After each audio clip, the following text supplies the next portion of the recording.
नमस्कार जी सभी को। आप सब कैसे हैं? आप सभी का हमारे YouTube चैनल पर स्वागत है। आज हम बात करना चाहते हैं भारतीय संविधान के मूल कर्तव्यों के बारे में। देखिए, ये मूल कर्तव्य क्या होते हैं और किसकी अध्यक्षता में इनको जोड़ा गया था, उसके बारे में हम बात करेंगे। मूल कर्तव्य, देखिए, ये जो फंडामेंटल ड्यूटीज होती हैं, फंडामेंटल ड्यूटीज, इनका उल्लेख हमारे संविधान के भाग 4 के अंदर दिया हुआ है। अगर हम आर्टिकल्स की बात करें तो अनुच्छेद 51 में इनका वर्णन है। इनको हमने कहां से लिया था? इनको हमने रसिया से लिया था, रूस से लिया था। देखिए, ये मूल कर्तव्य क्या होते हैं, अगर हम इसके बारे में थोड़ी सी बात करें तो इनका जो जब ये लिए गए तो उस समय सरदार स्वर्ण सिंह हमारे यहाँ पर इंदिरा गांधी की सरकार में विदेश मंत्री होते थे, तो उनकी अध्यक्षता में एक समिति बनी। तो उस समिति के प्रतिवेदन पर हमारे संविधान में 10 मूल कर्तव्यों को जोड़ा गया। तो उस समय ये कहा गया कि हमारे नागरिकों को, यानी भारत के नागरिकों को मौलिक अधिकारों के रूप में इतने अधिकार मिले हुए हैं, साथ में डीपीएसपी के अंतर्गत राज्य भी उनके लिए कानून बनाएगा, उनको और अधिकार देगा। तो हमारे नागरिकों के भी कुछ कर्तव्य बनते हैं जो कि भाग 4 के और अनुच्छेद 51 के में जिनका वर्णन किया गया है। अगर हम बात करें मूल संविधान की, तो मूल संविधान में एक भी मौलिक कर्तव्य नहीं था, यानी 0 मूल कर्तव्य थे। एक बार क्या होता है, इंदिरा गांधी जी और उस समय पे जो विदेश मंत्री थे उनकी सरकार में कौन थे? सरदार स्वर्ण सिंह, ये एक सिख मंत्री थे। इंदिरा गांधी और सरदार स्वर्ण सिंह जी एक बार रसिया की यात्रा पर जाते हैं। तो इन्होंने वहां जाकर देखा कि वहां के लोग अगर वो रोड पर चल रहे हैं, गाड़ी में जा रहे हैं, तो गाड़ी से नीचे उतरकर अगर उन्होंने कुछ कूड़ा करकट देखा तो उसको उठाकर वो डस्टबिन में डाल रहे हैं। तो इससे सरदार स्वर्ण सिंह बहुत ही प्रेरित होते हैं। तो वो इंदिरा गांधी से पूछते हैं कि मैडम, ये देखिए यहाँ के लोग ऐसे क्यों कर रहे हैं? वहां पर नगर निगम है, नगर पालिका है, वहां के जो कर्मचारी हैं उनको उठाना चाहिए, सफाई कर्मचारियों को वो सफाई करनी चाहिए, उनको गंदगी डस्टबिन में डालनी चाहिए, लेकिन वहां के लोग ही गाड़ियों से उतरकर अगर कोई कूड़ा है तो उसको डस्टबिन में डाल रहे हैं। तो इंदिरा गांधी ने उनको कहा कि यहाँ के लोगों के कुछ मौलिक कर्तव्य बनते हैं, उनकी कुछ फंडामेंटल ड्यूटीज हैं, वे अपने इन ड्यूटीज का पालन कर रहे हैं। तो उन्होंने वहां से प्रेरित होकर, यानी रसिया से प्रेरित होकर हमारे देश में भी इन मौलिक कर्तव्यों को जोड़ा है। तो आप इस बात को ध्यान रख सकते हैं। फिर वो इंडिया में आते हैं और यहाँ पर जब हमारा 42वां संविधान संशोधन होता है, उसके माध्यम से 1976 में 10 मूल कर्तव्यों को जोड़ा। उन्होंने 10 मूल कर्तव्यों को जोड़ा और एक समिति बनती है। विदेश मंत्री जो सरदार स्वर्ण सिंह थे, इनकी अध्यक्षता में एक समिति बनती है। तो उस समिति के प्रतिवेदन पर 10 मूल कर्तव्यों को हमारे संविधान में ऐड किया। अगर हम बात करें क्या ये जो मूल कर्तव्य होते हैं ये वाद योग्य होते हैं, तो हमारे मूल कर्तव्य हैं वो वाद योग्य नहीं होते हैं, यानी वो नॉन जस्टिसिएबल हैं, वाद योग्य नहीं हैं। अगर हमारी सरकारें इनको लागू ना भी करें तो आप न्यायालय में ये नहीं बोल सकते कि हमारे जो सरकारें हैं वो इनको लागू नहीं कर पा रही हैं। आप इनके संदर्भ में सुप्रीम कोर्ट या हाई कोर्ट का दरवाजा नहीं खटखटा सकते हैं, क्योंकि ये जो कर्तव्य हैं ये हमारे नागरिकों के कर्तव्य हैं, तो ये वाद योग्य नहीं है। तो अगर हम बात करें इनका कोई पालन नहीं करे तो क्या उसको सजा हो सकती है? तो उसके संबंध में है, अगर कोई व्यक्ति हमारे जो फंडामेंटल ड्यूटीज हैं इनका पालन नहीं करता है तो उसको कोई सजा नहीं होगी। लेकिन हाँ, ये जो हमारे मूल कर्तव्य हैं ये हमारे संविधान के किसी नियम या कानून के आधार पर हैं। अगर इनका कोई उल्लंघन करता है हमारे जो मूल कर्तव्य हैं, तो जिस भी नियम या कानून पर यह प्रचलित हैं तो उस नियम या कानून के तहत सजा हो सकती है। हम अभी इनकी पूरी डिटेल लिख देते हैं कि कौन कौन से जो मूल कर्तव्य हैं वो क्या कौन कौन से हैं और उनके बारे में क्या जानकारी दे रखी है। तो ये इनका उल्लंघन करने पर इन पे जो नियम या कानून प्रचलित है उन नियम कानूनों के अनुसार सजा मिलती है, दंड मिलता है। हमारे 42वां संविधान संशोधन करके 1976 में 10 मूल कर्तव्यों को जोड़ा। मूल कर्तव्यों में सिर्फ एक बार आज तक संशोधन हुआ है और वो हुआ है 86वां संविधान संशोधन 2002 में। इसके द्वारा एक मूल कर्तव्य हमारे संविधान में जोड़ा। अभी हम बात करेंगे कि वो कौन सा जोड़ा है। देखो क्या होता है, 2000 में वेंकट चलैया की अध्यक्षता में एक समिति बनती है और वो समिति 2000 में ये समिति बनती है और वो समिति 2002 में अपनी रिपोर्ट है वो प्रस्तुत करती है। तो वेंकट चलैया की अध्यक्षता में अगर हम इस समिति या इस आयोग की बात करें तो ये था संविधान समीक्षा आयोग। संविधान समीक्षा आयोग, इसके अध्यक्ष थे वेंकट चलैया जी। इनकी अध्यक्षता में समिति बनती है। कब बनती है? 2000 में। तो इस आयोग की सिफारिशों के बाद 86वां संविधान संशोधन होता है 2002 में और एक फंडामेंटल ड्यूटी यानी एक मूल कर्तव्य को हमारे संविधान में ऐड कर दिया जाता है। इसके अनुसार हमारे संविधान में 10+1 यानी 11 मौलिक कर्तव्य हो जाते हैं।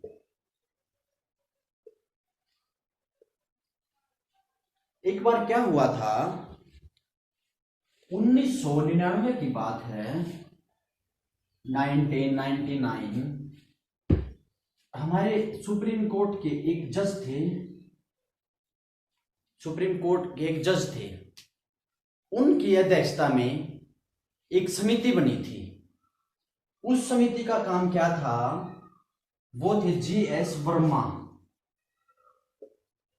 ये सुप्रीम कोर्ट के मुख्य न्यायाधीश होते थे, CGI। इनकी अध्यक्षता में एक समिति का गठन होता है जिसका नाम है वर्मा समिति। वर्मा समिति 1999 में इस समिति का गठन होता है और इस समिति को कहा जाता है कि आप मूल कर्तव्य हैं उनका अध्ययन करके ये बताएं कि इनको व्यवहारिक रूप से किस प्रकार लागू किया जाए या इनको व्यवहार में किस प्रकार लाया जाए। तो GS वर्मा की अध्यक्षता में 1999 में ये समिति बनी है। तो इस समिति का भी आप ध्यान रखना, कई बार क्वेश्चन पूछ सकते हैं एग्जामिनर। तो अब हमने बात की मूल कर्तव्यों के बारे में। हम समय की बचत हो जाए इसलिए एक बार इनको लिख लेते हैं, फिर उनके बारे में बात करेंगे। अब हम बात कर लेते हैं कि हमारे जो मौलिक कर्तव्य हैं उनमें क्या दिया हुआ है। हमने बात करें, पहला हमारा जो मूल कर्तव्य है वो कहता कि संविधान का पालन करें। आप सभी को पता है कि हमारे देश में जो संविधान है वो श्रेष्ठ है, तो सभी व्यक्तियों को ये कर्तव्य होगा, उनको ये कहा जाता है कि हमारे संविधान का पालन करें। और उसके बाद क्या लिख रखा है, इसके आदर्शों, संस्थाओं, राष्ट्रीय गान और जो राष्ट्रीय ध्वज है उसका आदर करें। यानी हमारा जो राष्ट्रीय ध्वज है और राष्ट्रीय गान है, आप सभी को पता है, उन सभी का आदर करें। आप इस बात में एक चीज नोट करना, इसमें राष्ट्रीय गीत का प्रावधान नहीं है, यानी इसमें राष्ट्रीय गीत है उसके बारे में नहीं लिखा हुआ है, सिर्फ राष्ट्रीय गान और राष्ट्रीय ध्वज के साथ संस्थाओं के बारे में दिया हुआ है। अगर हम दूसरे मौलिक कर्तव्य के बारे में बात करें तो दूसरा कहता है कि जो स्वतंत्रता के लिए हम जो राष्ट्रीय आंदोलन हुए हैं, उन आंदोलनों को प्रेरित करने वाले उच्च आदर्शों को हृदय में सजाएं। और आप सभी को पता है कि हमारी जो स्वतंत्रता के लिए बहुत सारे आंदोलन हुए हैं, हमारे बहुत सारे ऐसे विद्वान लोग थे जिन्होंने आंदोलन किए और हमारे देश को स्वतंत्रता की तरफ लेकर आ गए। अगर वो आंदोलन नहीं होते तो शायद आज हमारा देश स्वतंत्र या इस तरह से आजाद नहीं होता। अगर हम तीसरे हमारी ड्यूटी की बात करें, फंडामेंटल जो ड्यूटी है वो कहती है भारत की संप्रभुता, एकता और अखंडता की रक्षा करें, वो उसको अक्षुण्ण रखें। हमारी जो संप्रभुता का अर्थ होता है हम किसी देश के अधीन नहीं हैं, हम किसी देश कोई हमारे ऊपर कानून नहीं चला रहा है, हम अपने नियम व कानून बनाने में सक्षम हैं, हम संप्रभु हैं। तो हमारी संप्रभुता और हमारी जो एकता है या जो हमारी अखंडता है, और अखंडता को तो सभी सुप्रीम कोर्ट ने भी हमारे संविधान का मूल ढांचा माना है कि ये अलग अलग नहीं हो सकते, तो इनकी क्या करनी है, रक्षा के बारे में ये हमारा जो मूल कर्तव्य है तीसरा वो बताता है। अगर हम बात करें फोर्थ फंडामेंटल ड्यूटी की, वो क्या कहती है, वो कहती है कि देश की रक्षा करें और आह्वान किए जाने पर राष्ट्र की सेवा करें। क्या कहती है कि देश की रक्षा करें और मान लो अगर कभी जरूरत पड़ जाए तो राष्ट्र की सेवा के लिए तत्पर रहें, ये संकोच नहीं करें कि वहां क्या होगा। तो राष्ट्र सर्वोपरि है, राष्ट्र श्रेष्ठ है। उसके बाद अगर 5 फंडामेंटल ड्यूटीज की बात करें तो उसमें क्या लिखा, भारत के सभी लोगों में समरसता व समान भ्रातृत्व की भावना रखें, यानी जो सामाजिक संस्कृति हमारी उसके बारे में ये बताता है, हमारा जो भाईचारा है उसको बनाए रखें, हमारी जो संस्कृति है समरसता है उसको बनाए रखें, उसका निर्माण करें अच्छी भावना का।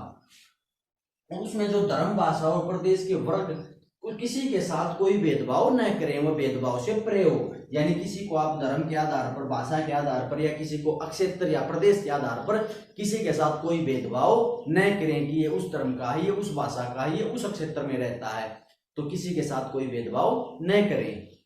ये कहता है हमारा फंडामेंटल जो ड्यूटीज है 5। अगर हम 6 की बात करें तो छठा हमारा जो मूल कर्तव्य है वो क्या कहता है, वो कहता है कि जो हमारी संस्कृति है और हमारी जो गौरवशाली परंपरा रही है उसके महत्व को समझें। हमारी जो संस्कृति है बड़ी ही गौरवशाली रही है, हमारी जो परंपरा है वो भी, उसका भी महत्व को समझें। अगर जो 7th अगर हम फंडामेंटल ड्यूटीज की बात करें वो कहता है कि प्राकृतिक वातावरण, हमारे वातावरण के अंतर्गत वन, वन्य जीव, झील जो आती हैं, जो नदियां आती हैं, उनकी क्या करें, उनकी रक्षा करें और प्राणी मात्र से प्यार रखें, प्राणी मात्र से दया का भाव रखें, एक दूसरे के प्रति अच्छा भाव रखें, यानी प्यार का भाव रखें, प्राणी मात्र से दया रखें। तो ये कहता है 7th। देखो जो पर्यावरण के बारे में इसमें दिया हुआ है, इसके जो मौलिक कर्तव्य के ऊपर हमने कल बात की थी। हमारे संविधान में जो आर्टिकल 48 है उसके ए भाग में दे रखा है, यानी 48A में दे रखा है कि राज्य हमारे पर्यावरण के संरक्षण के लिए वन, वन्य जीव, नदियों की रक्षा करेगा। तो कहीं ना कहीं वो कानून इसी मौलिक कर्तव्य के आधार पर आधारित है। तो अगर आप वन की या वन्य जीवों को सताएंगे तो उस कानून के तहत आपको सजा मिलेगी। तो इसमें दे रखा है 7th के बारे में। और आप सभी को पता है हमारी जो संस्कृति है वो गंगा जमुना की संस्कृति है। हमारे यहाँ पर कहा जाता है कि घर आया माँ जाया, यानी जो घर आ गया वो माँ के जाए जैसा है। और अगर हम 8th की बात करें तो 8th में क्या है, वैज्ञानिक दृष्टिकोण, मानववाद और ज्ञानार्जन की भावना का विकास करें। यानी हमारे जो वैज्ञानिक हैं उनका जो दृष्टिकोण है, उनका जो दूरगामी दृष्टिकोण होता है, वो इतने अच्छे अच्छे शोध करते हैं, उनका जो दृष्टिकोण है उसके बारे में समझे और ज्ञानार्जन की भावना का विकास करें। उनके ज्ञान की जो भावना है उसको समझें। और 9th क्या कहता है, 9th कहता है कि जो हमारी सार्वजनिक जो हमारी संपत्तियां हैं उनको नुकसान न करें, उनको सुरक्षित रखें। उसके बारे में क्या कहता है 9th फंडामेंटल ड्यूटी। और साथ में कहता है कि लड़ाई झगड़ा ना करें, यानी हिंसा से दूर रहें। ये बात भी क्या कहता है 9th। और 10th क्या कहता है, व्यक्तिगत एवं सामूहिक जो गतिविधियां हैं उनके क्षेत्र में उत्कर्ष की ओर बढ़े, यानी चाहे वो सामूहिक गतिविधि हो या कोई व्यक्तिगत गतिविधि हो, उसमें उत्कर्ष की ओर बढ़ना है। और हमारा जो अंतिम मूल कर्तव्य है वो क्या कहता है कि 6 वर्ष से लेकर 14 वर्ष के बच्चों को प्राथमिक शिक्षा दिलाना उनके माता पिता या अभिभावकों की जिम्मेदारी होगी, उनका कर्तव्य होगा। और यही अंतिम यानी मूल कर्तव्य हमारे संविधान में 86वां संविधान संशोधन करके 2002 में वेंकटचलैया की अध्यक्षता में ये कर्तव्य जोड़ा गया है। अभी हमने बात की थी इसके बारे में। तो हमने बात की है मौलिक कर्तव्यों के बारे में। आप इस बात का ध्यान रखें कि हमारे जो फंडामेंटल ड्यूटीज हैं वो क्या क्या होते हैं, ठीक है। और ये जो कर्तव्य हैं ये केवल भारतीय नागरिकों को ही बताए गए हैं, ये विदेशियों के लिए ये मौलिक कर्तव्य नहीं है। ये सिर्फ भारतीय नागरिकों के लिए हैं कि वो भारतीय नागरिक हैं, उनके ये मौलिक कर्तव्य हैं, वो इन मौलिक कर्तव्यों को समझें, अपने व्यवहारिक जीवन में लाएं, इससे जिससे उनका और राष्ट्र का भला हो सके। तो आज हमने बात की फंडामेंटल ड्यूटीज के बारे में। आप सभी का हमसे जुड़ने के लिए बहुत बहुत धन्यवाद।